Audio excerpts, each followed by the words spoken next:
Hello friends, BEd second year में आपका first paper है भारत में शिक्षा प्रणाली का विकास एवं इसकी चुनौतियां, development of education system in India and it's challenges, जिसमें आज हम शुरुआत कर रहे हैं यूनिट फर्स्ट की। फर्स्ट पेपर पर जितनी भी वीडियो बनेंगी उन सब की आपको एक प्लेलिस्ट मिल जाएगी, जिसका लिंक इस वीडियो के डिस्क्रिप्शन बॉक्स में दिया गया है। इसके अलावा यदि आप इस वीडियो का पीडीएफ फाइल डाउनलोड करना चाहते हैं तो उसका लिंक भी आपको इस वीडियो के डिस्क्रिप्शन बॉक्स में मिल जाएगा। यूनिट फर्स्ट, प्राचीन और मध्य भारत में शिक्षा, education in ancient and medieval India. इसको हम 3 पार्ट में डिवाइड करके पढ़ेंगे। सबसे पहले वैदिक काल में शिक्षा, उसके बाद बौद्ध काल में शिक्षा, और लास्ट में मध्यकाल यानी कि मुस्लिम काल में किस तरह की शिक्षा व्यवस्था थी। तो आज की इस वीडियो में हम बात करेंगे वैदिक काल में शिक्षा, एजुकेशन इन वैदिक पीरियड। ठीक है, वैदिक काल, सबसे पहले तो वैदिक काल का टाइम पीरियड क्या है। लगभग 2500 ईसा पूर्व से 500 ईसा पूर्व तक के समय को हम वैदिक काल कहते हैं। नेक्स्ट है वैदिक शिक्षा का अर्थ। तो वैदिक कालीन शिक्षा मूलतः वेदों पर आधारित थी। 4 वेद हैं, ऋग्वेद, यजुर्वेद, सामवेद और अथर्ववेद। तो शिक्षा जो है वेदों पर आधारित है। मतलब क्या है कि शिक्षा का पाठ्यक्रम आध्यात्मिक था, आध्यात्मिकता पर विशेष जोर था। शिक्षा के पाठ्यक्रम में तो दोनों विषय मिलेंगे, और शिक्षा का प्रमुख उद्देश्य था मोक्ष की प्राप्ति करना। नेक्स्ट हेडिंग है पाठ्यक्रम। शिक्षा का पाठ्यक्रम कैसा था। तो पाठ्यक्रम में हम बात करते हैं कि पाठ्यक्रम में परा और अपरा, मतलब क्या है। परा का मतलब होता है आध्यात्मिक, और अपरा का मतलब होता है हमारे जो सांसारिक लौकिक, ठीक है, जो हमसे परे नहीं है। अपरा मतलब हिंदी में आ का मतलब होता है नहीं, और परा का मतलब होता है जो हमसे परे नहीं है, मतलब जो हमारे सांसारिक है, ठीक है, जो लौकिक जीवन में पाठ्यक्रम होता है वही, उसको हम कहते हैं अपरा पाठ्यक्रम। तो परा पाठ्यक्रम और अपरा दोनों तरह के विषय समाहित थे, लेकिन आध्यात्मिकता पर वैदिक काल में विशेष जोर दिया जाता था। परा पाठ्यक्रम यानी कि आध्यात्मिक पाठ्यक्रम के अंतर्गत धार्मिक साहित्य, वेद, उपनिषद, दर्शन शास्त्र की शिक्षा दी जाती थी। लेकिन जो अपरा पाठ्यक्रम है, मतलब जो लौकिक पाठ्यक्रम है, जो सांसारिक पाठ्यक्रम है, उसके अंतर्गत गणित, हस्तकला, आयुर्वेद यानी कि जो विद्या हमारे जीवन में प्रयुक्त होनी है वो आती है अपरा के अंतर्गत। ठीक है, अब नेक्स्ट बात करते हैं शिक्षा की व्यवस्था। तो प्राचीन भारतीय शिक्षा 2 रूपों में विभाजित थी। ठीक है, 2 भागों में विभाजित थी, प्रारंभिक शिक्षा और उच्च शिक्षा। सबसे पहले हम बात करते हैं प्रारंभिक शिक्षा की। तो प्रारंभिक शिक्षा बालक को घर में ही दी जाती थी, और शिक्षा का आरंभ होता था विद्या आरंभ संस्कार द्वारा। विद्या आरंभ संस्कार क्या होता है, ठीक है, ये इंपॉर्टेंट है। तो विद्या आरंभ, विद्या प्लस आरंभ 2 शब्दों से मिलकर बना है। मतलब क्या है, विद्या का आरंभ, विद्या की शुरुआत कैसे होता था। देखिए, ये संस्कार कुल पुरोहित द्वारा संपन्न कराया जाता था, और बालक को नहलाकर नए वस्त्र धारण कराए जाते थे। ये जो संस्कार हैं ये इंपॉर्टेंट है। ठीक है, बालक को नहलाकर नए वस्त्र धारण कराए जाते थे, तथा एक वस्त्र पर चावल बिछाकर मंत्रों द्वारा देवताओं की पूजा होती थी, और कुल पुरोहित बालक की उंगली पकड़कर चावलों पर पहला अक्षर बनवाता था। मतलब विद्या का आरंभ हो जाता था। यही है विद्या आरंभ संस्कार। अब बालक ने जो है प्रारंभिक शिक्षा तो ग्रहण कर ली, उसके बाद बालक तैयार हो जाता था उच्च शिक्षा के लिए। तो नेक्स्ट है उच्च शिक्षा, या इसको हम गुरुकुल शिक्षा भी कहते हैं, क्योंकि उच्च शिक्षा गुरुकुलों में दी जाती थी। ठीक है, तो गुरुकुल, गुरुकुल मतलब गुरु का कुल, कुल का अर्थ होता है परिवार। गुरुकुल का जो सामान्य अर्थ है गुरु का परिवार। ठीक है, तो सामान्यतः गुरुकुल बस्तियों से दूर उपवनों में प्राकृतिक वातावरण में, जहाँ की जलवायु स्वच्छ हुआ करते थे, और गुरुकुलों पर गुरुओं का पूरा नियंत्रण था। ठीक है, गुरुकुलों का आध्यात्मिक वातावरण और आदर्श चरित्र छात्रों के लिए प्रेरणादायक था।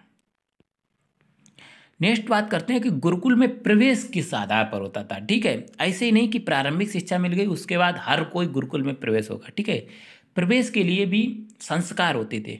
तो प्रारंभिक शिक्षा के बाद गुरुकुल में प्रवेश लेने के लिए बालक योग्य हो जाता था।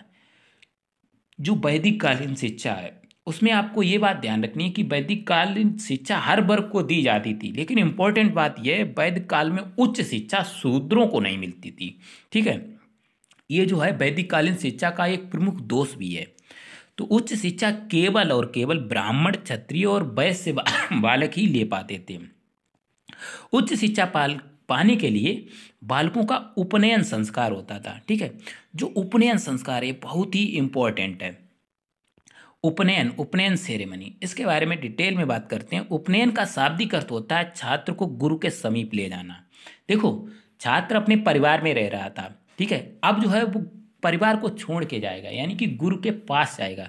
तो उपनयन का शाब्दिक अर्थ है गुरु के समीप ले जाना छात्र को। और उपनयन संस्कार के लिए जो आयु थी वो सबके लिए अलग अलग थी। ठीक है, ब्राह्मण के लिए 8 वर्ष, क्षत्रिय के लिए 11 वर्ष, कहीं कहीं पर आपको 10 वर्ष भी लिखा मिलेगा, और वैश्यों के लिए 12 वर्ष थी सामान्यतः।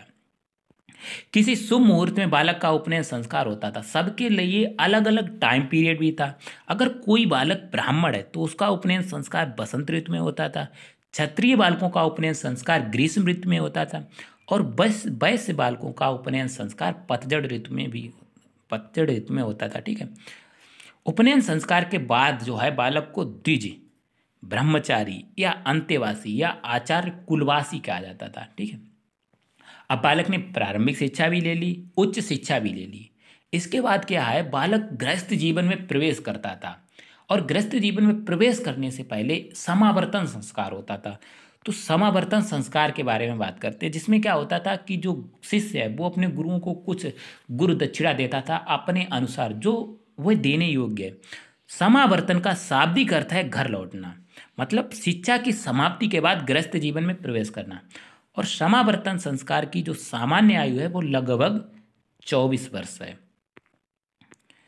नेक्स्ट जो इम्पोर्टेंट पॉइंट आता है कि गुरु शिष्य संबंध, चाहे आपकी वैदिक कालीन शिक्षा हो, चाहे बौद्ध काल शिक्षा हो, चाहे मुस्लिम शिक्षा हो, सब में 4 नंबर का क्वेश्चन बन जाता है कि वैदिक कालीन शिक्षा में गुरु शिष्य संबंधों की विवेचना कीजिए।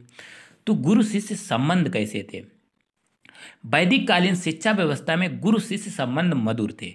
गुरु अपने शिष्यों को मानस पुत्र, अपने पुत्र के समान मानते थे, और शिष्य भी गुरुओं को अपने पिता के समान मानते थे, मानस पिता मानते थे। ठीक है, तो गुरु शिष्य संबंधों को हम 2 भागों में डिवाइड करके पढ़ते हैं। ठीक है, सबसे पहला है गुरु के शिष्यों के प्रति क्या जो है कर्तव्य थे, क्या दायित्व थे। तो सबसे पहला है शिष्यों को भोजन, आवास, वस्त्र इत्यादि की व्यवस्था करना।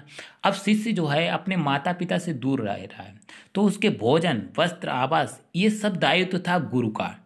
शिष्यों के स्वास्थ्य की देखभाल करना, अगर कोई शिष्य बीमार हो जाता है तो उसके स्वास्थ्य की देखभाल करना, अस्वस्थ है, ठीक है, तो उसको उपचार करना, ये सब गुरुओं का दायित्व था। अस्वस्थ होने पर उपचार की व्यवस्था करना, शिष्यों के चरित्र निर्माण की व्यवस्था करना।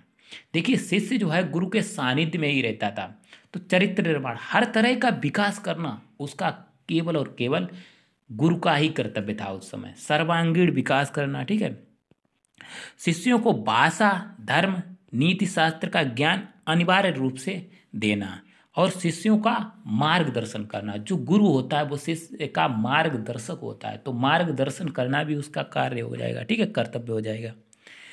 अब नेक्स्ट जो कि शिष्यों के गुरुओं के प्रति क्या दायित्व थे। शिष्य जो है गुरुओं को मानस पिता मानते थे। ठीक है, तो प्रतिदिन गुरुकुल की सफाई करना, सबसे पहले उठना, उसके बाद गुरुकुल की सफाई करना, गुरु के आवास की सफाई करना, और गुरुओं के स्नान, पूजा पाठ की व्यवस्था करना। ठीक है, नेक्स्ट है गुरु के आदेशों का पालन करना, पूरी कर्तव्य निष्ठा के साथ पालन करना, और गुरु तथा गुरुकुल वासियों के लिए भिक्षा मांगना। ऐसा तो है नहीं जैसे प्रेजेंट में विद्यालय हैं। ठीक है, उस समय आय का स्रोत केवल और केवल भिक्षा था। इसके अलावा राजाओं महाराजाओं द्वारा जो दिया जाता था योगदान। तो गुरु को मानस पिता मानना ये भी गुरु का एक कर्तव्य था। जो वैदिक कालीन शिक्षा है उसमें गुरुर ब्रह्मा गुरुर विष्णु गुरुर देवो महेश्वरा गुरुर साक्षात परम ब्रह्मा तस्मै श्री गुरुवे नमः, गुरु को परम ब्रह्मा देवों के समान माना गया है। ठीक है, तो गुरु के आदेशों का पालन करना, पूर्ण निष्ठा के साथ पालन करना, ये भी शिष्यों का गुरुओं के प्रति एक दायित्व था, कर्तव्य था। अब नेक्स्ट जो है वैदिक कालीन शिक्षा में छात्रों की उपाधियाँ, क्या क्या उपाधियाँ होती थी, क्या क्या श्रेणियाँ होती थी। अगर कोई भी छात्र 12 वर्ष तक अध्ययन करता है, ठीक है, तो उसको हम स्नातक कहते थे। 24 वर्ष तक अध्ययन करने वाले छात्र को वसु के नाम से बुलाया जाता था, और 36 वर्ष तक अध्ययन करने वाले को रुद्र कहा जाता था। इसके अलावा 48 वर्ष तक 48 अगर वर्ष तक कोई छात्र अध्ययन करता है तो उसको आदित्य के नाम से जाना जाता है। दूसरे शब्दों में हम कह सकते हैं कि अगर कोई 12 वर्ष तक अध्ययन करता है, मतलब एक वेद का ज्ञाता स्नातक कहलाता था, 2 वेदों के ज्ञाता को हम वसु कहते थे, और 3 वेदों के ज्ञाता को रुद्र, और चारों वेदों, ठीक है, जो चारों वेदों का ज्ञान प्राप्त कर लेता था, सबसे उच्च श्रेणी थी आदित्य कहते थे। स्नातक, वसु, रुद्र और आदित्य। अब नेक्स्ट जो है, शिक्षण विधियां किस प्रकार की थी। तो वैदिक काल में जो शिक्षण विधियां थी, मतलब प्राय मौखिक थी, केवल बोल कर ही, लिखने की विद्या उस समय प्रचलित नहीं थी। बोल कर, ठीक है, कंठस्थ करके रटने की प्रवृत्ति पर जोर दिया जाता था। जो भी गुरु ने पढ़ाया वो उसको रटाएगा, और तब तक रटाएगा, तब तक याद कराएगा जब तक वो उसको याद नहीं हो जाती, उसके बाद ही दूसरा अध्याय शुरू किया जाता था। जो प्रमुख शिक्षण विधियां हैं वो प्रश्नोत्तर विधि, व्याख्या विधि इसके अलावा प्रवचन विधि, गुरु जो है प्रवचन देता था, ठीक है, कंठस्थीकरण, ठीक है, रटने तथा शुद्ध आचरण पर विशेष जोर दिया जाता था। अब नेक्स्ट जो है इंपॉर्टेंट पॉइंट है कि वैदिक काल में स्त्री शिक्षा, ठीक है, जो स्त्री शिक्षा है वो आपको हर काल में मिलेगी, चाहे वैदिक काल हो, चाहे बौद्ध काल हो, चाहे मुस्लिम काल हो। एक पॉइंट बन जाता है कि वैदिक काल में स्त्री शिक्षा की विवेचना कीजिए, तो वैदिक काल में जो स्त्रियों की शिक्षा है वो पुरुषों के समान शिक्षा प्राप्त करने का अधिकार था। देखो, गुणों में हम बात करते हैं कि वैदिक काल में स्त्रियों को शिक्षा प्राप्त करने का अधिकार था, लेकिन जब हम दोषों में बात करेंगे तब हम कहेंगे कि गुरुकुल बहुत ही दूर दूर थे, तो बहुत ही सीमित मात्रा में स्त्री शिक्षा थी। शिक्षा प्राप्त करने का प्राचीन ग्रंथों में अनेक विद्वान महिलाएं, ठीक है, जो महिलाएं हैं उनको शिक्षा प्राप्त करने का अधिकार था। कैसे में पता चलता है कि प्राचीन ग्रंथों में अनेक विदुषी महिलाओं का वर्णन किया गया है, जैसे उर्वशी, अपाला, गार्गी, घोषा आदि का मिलता है।